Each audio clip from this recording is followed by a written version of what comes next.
Hello everyone! So this is Edmond Mindaros channel, isang content creator at gumagawa ng mga tutorials katulad ng PC, laptop troubleshootings, mobile device troubleshootings at marami pang ibang klaseng tutorials na sinishare ko dito sa aking channel. At kung bago ka lang sa aking YouTube channel, so please huwag mong kakalimutan mag-like, share at subscribe. I-click mo na rin yung bell notifications para ma-update ka sa aking mga bagong videos and tutorials.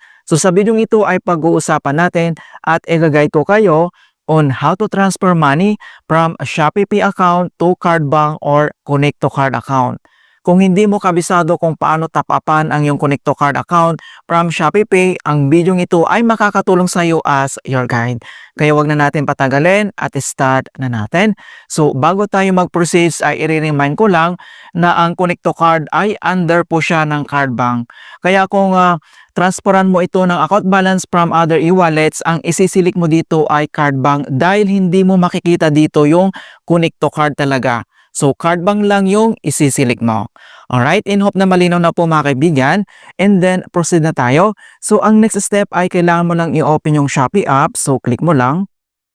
And then, dito naman sa baba ay kailangan mo lang itap dito yung Meetup profile na makikita dito sa bottom right corner. I-click mo lang. And then dito lang sa ating Shopee homepage profile. And dito lang sa My Wallet ay kailangan mo lang iselect dito yung Shopee Pay.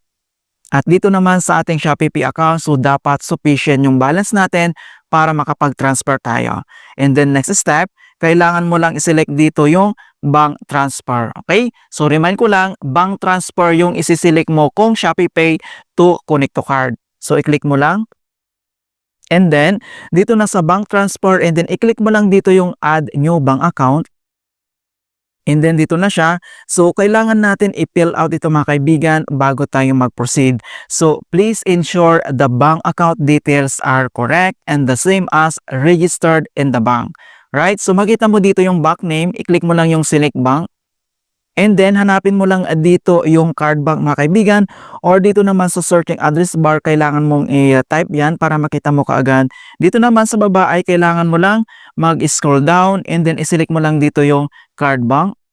And then once na-select mo na dito yung card bank, and then next ay kailangan mong i-enter dito yung connect to card na savings account mo o yung account number mo na registered, okay? So i-click mo lang dito yung account number and then enter mo lang dito yung na connect to card account number.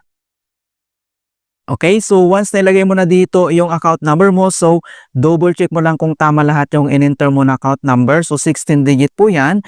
And then dito naman sa full name ay kailangan mong i-enter dito yung registered na full name mo sa connect to card account mo. So lagay lang tayo.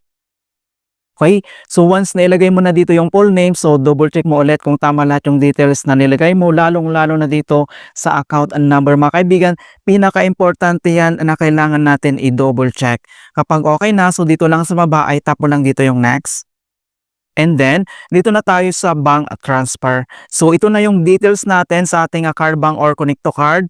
And then dito naman ay kailangan mo mag-enter dito kung magkano yung amount na ita-transfer mo. So lagay lang tayo. And then, dito naman sa right corner ay click mo lang dito yung done.